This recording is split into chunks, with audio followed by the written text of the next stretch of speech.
Let me ask you something that might sting a little. If they've hurt you so many times, why does a small text from them still make your heart race? Why does one soft apology, one late night I miss you, one tiny shift in their tone suddenly flood you with hope? That right there, that electric surge of hope, is not love. It's emotional breadcrumbing. And I need you to hear this clearly. You are not weak for wanting them to change. You are human. You are wired for connection. But what you're experiencing isn't connection. It's a trauma bond. Emotional breadcrumbing happens when someone gives you just enough affection, attention, or validation to keep you from walking away, but never enough to feel safe. It's the promise of a feast served in crumbs. And you keep telling yourself, maybe this time it's different. Maybe they finally see me. Maybe they'll become who I know they could be. Hope becomes your oxygen. And they control the supply. One day they're distant, cold, unreachable. The next day they're warm, magnetic, almost loving. That inconsistency doesn't just confuse you, it hooks you. Your nervous system gets addicted to the relief. You're not crazy. You're chemically attached. And today we're going to pull this into the light. Because once you understand why you keep hoping, you can finally decide whether that hope is healing you or quietly breaking you. Here's the hard truth. What you're feeling isn't just disappointment. It's a trauma bond. And trauma bonds are brutal because they feel like love, but they're built on fear, unpredictability, and the illusion of control. When someone hurts you, then shows you a fragment of care or affection, your brain releases a cocktail of chemicals, dopamine, oxytocin, adrenaline. It's the same mix that happens in addiction. That little breadcrumb becomes a hit, and your mind craves it, even when it comes wrapped in pain. The cycle looks like this: hurt, pull back, a little reward, then more hurt. Over time, your identity becomes tied to waiting for approval, for love, for acknowledgement that may never fully come. You start believing their moments of warmth define the relationship, while the constant inconsistency becomes invisible or normal. And here's what's sneaky.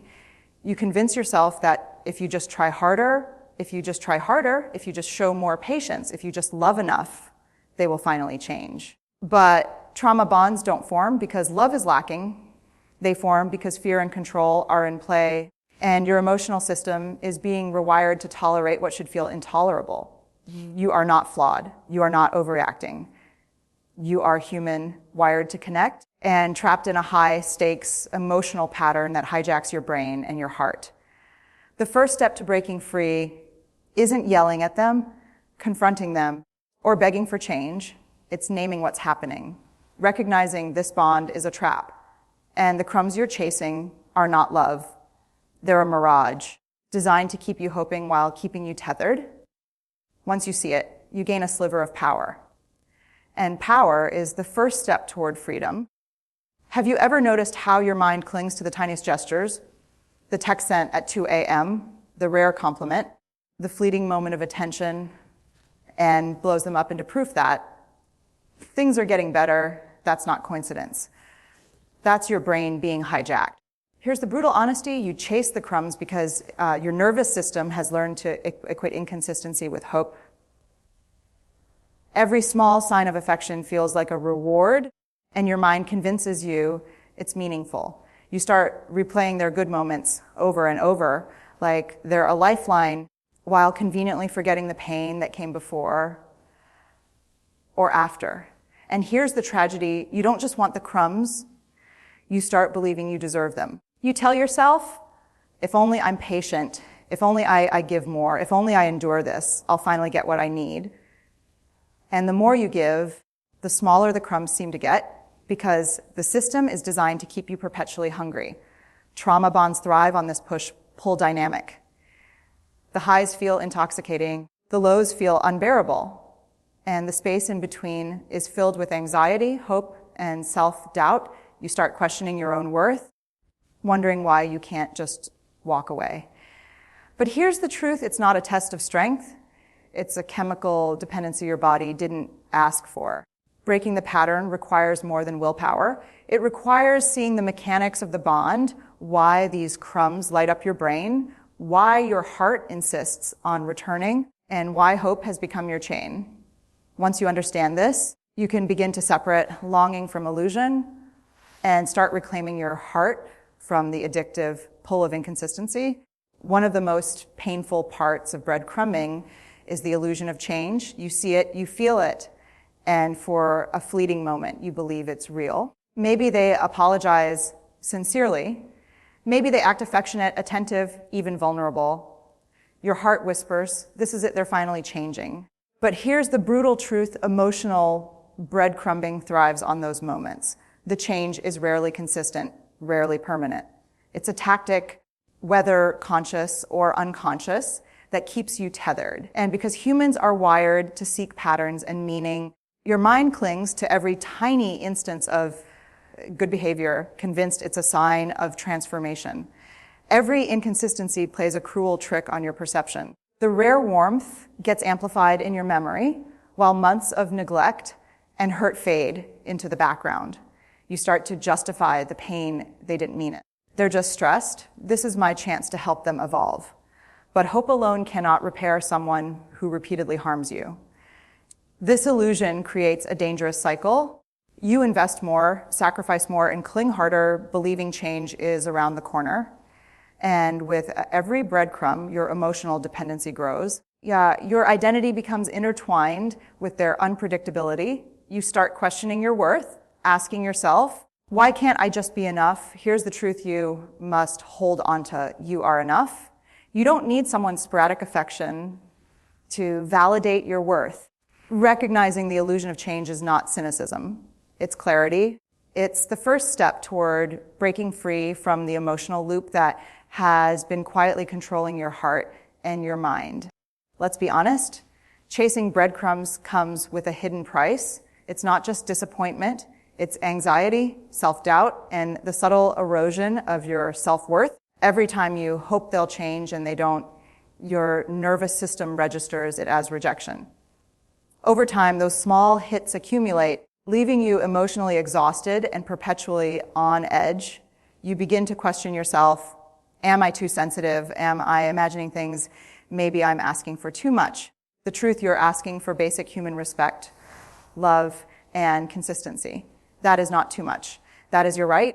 Breadcrumbing doesn't just damage your perception of the other person. It damages your relationship with yourself. You start to tolerate what you once vowed you wouldn't. You make excuses for behavior that would have been unacceptable elsewhere. You justify inconsistencies, rationalize hurtful actions, and convince yourself that enduring emotional chaos is a form of love. The cost doesn't stop there. Breadcrumbing can also isolate you. You withdraw from friends, minimize your needs, and live in a constant state of hyper-vigilance. Your world becomes narrowed, focused entirely on the hope that they'll finally be enough. And while you're trapped in this loop, life passes you by. Opportunities, relationships, and experiences wait on the sidelines while you linger in emotional limbo. Here's what's important: acknowledging the emotional cost is not shameful. It's courageous. Naming it allows you to reclaim perspective, to see the cycle for what it is, and to begin questioning whether the crumbs are worth the price. Because the first step toward freedom is recognizing the depth of the debt your heart is paying. One of the cruelest tricks of breadcrumbing is how easily it makes you doubt yourself. You replay every interaction, dissect every word, and wonder endlessly, did I push too hard? Did I react wrongly? Am I the problem? Here's the truth: you are not the problem. The inconsistency, the manipulation, the small flashes of affection designed to keep you hooked, that's not your fault. Trauma bonds distort reality, making your mind a battlefield of self-blame. You start believing that if you just try harder, love more, or forgive faster, the relationship will magically stabilize. But no amount of your effort can control someone else's unpredictability or compel genuine change. Breadcrumbing thrives on this self-blame. It keeps you internalizing their behavior, constantly adjusting to their moods, and seeking approval you'll never consistently receive. Every apology you accept, every breadcrumb you chase, subtly tells your nervous system your worth is conditional on how well you tolerate inconsistency. And the more you believe it, the tighter the bond becomes. You need to understand hoping they'll change is not weakness. It's a normal human response to attachment. Your heart wants connection, your brain craves reward, and your body remembers the dopamine hits. But blaming yourself keeps you trapped, turning emotional hunger into a personal failing when the failing is never yours to claim. Releasing self-blame is revolutionary. It is the moment you start telling yourself, I deserve consistent love, I deserve respect. I do not need breadcrumbs to survive. Recognizing this is not just insight, it is the first real crack in the chains that have held your heart captive. Every breadcrumb comes with a whisper, this time it's different. And your heart wants to believe it. You tell yourself maybe they've really changed. Maybe this is the start of something new. Maybe now they finally see me. That hope, it's intoxicating. It makes you cling, it makes you wait, it makes you forgive. But here's the bitter reality. Hope alone cannot rewrite behavior. The this time will be different mentality is the emotional equivalent of a mirage in the desert. You see water, you rush toward it, but it vanishes as soon as you approach. The cycle repeats and your heart remains parched. Breadcrumbing thrives on this. The inconsistency is designed, or at least functions, to keep you hooked. The rare moments of kindness are enough to override your memory of pain. You focus on the potential, not the pattern. You cling to what could be rather than what is. This is where the danger lies. The longer you stay in this cycle, the more your emotional boundaries blur. You compromise your needs, silence your voice, and live in a constant state of anticipation for someone who may never truly meet you where you are. You give away pieces of yourself in the hope that they'll be returned fully formed someday. Breaking free requires honesty. Realizing that hope is not the same as change is liberating. It's a painful truth, but it is also the key to reclaiming your power. Once you separate hope from reality, you begin to see the crumbs for what they truly are, insufficient, fleeting, and ultimately designed to keep you longing. Here's the truth you need to hear. The power has always been within you. The moment you stop chasing breadcrumbs, you reclaim control over your heart, your mind, and your life.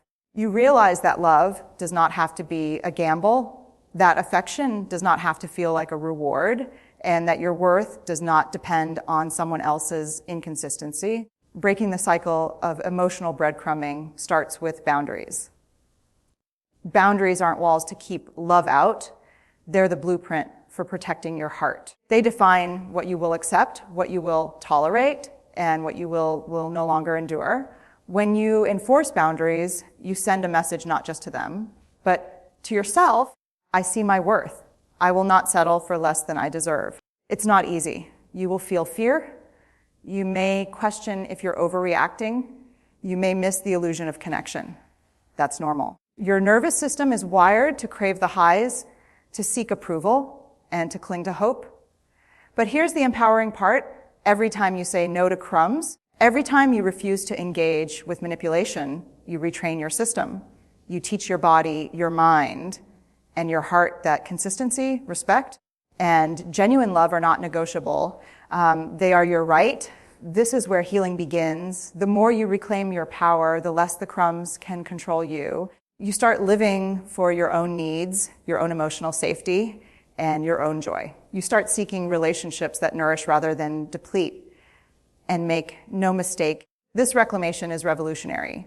Choosing yourself over crumbs is not selfish. It is courageous, radical, and transformative. Healing from emotional breadcrumbing isn't a straight path. It's messy, it's painful, and it often feels like taking one step forward and 2 steps back.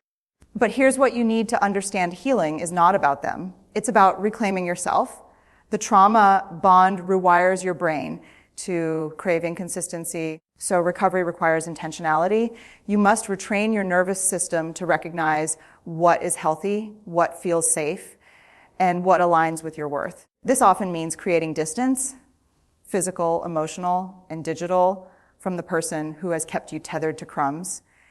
It means saying the hardest words, I am choosing myself.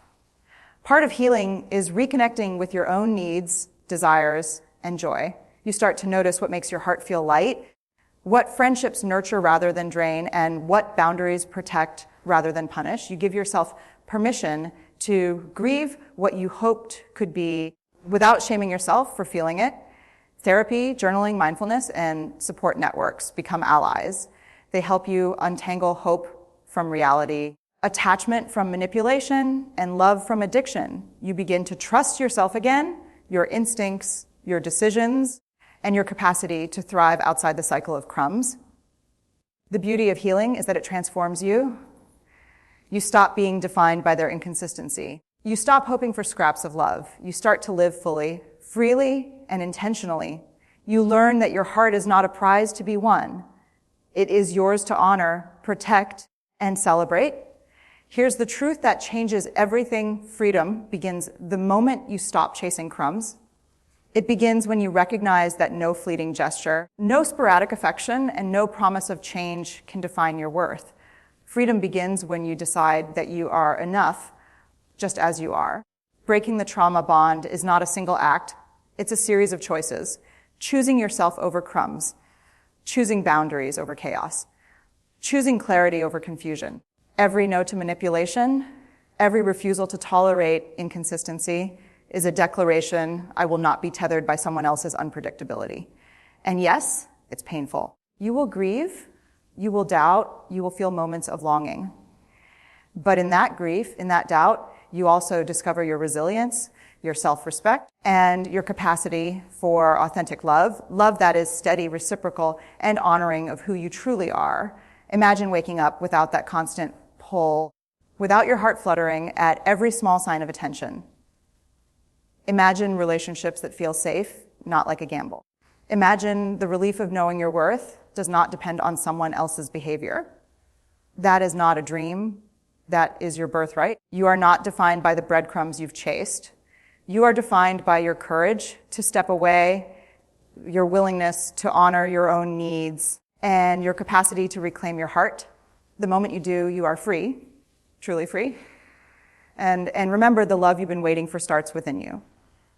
Protect it, nurture it, and let it guide every choice from this moment forward.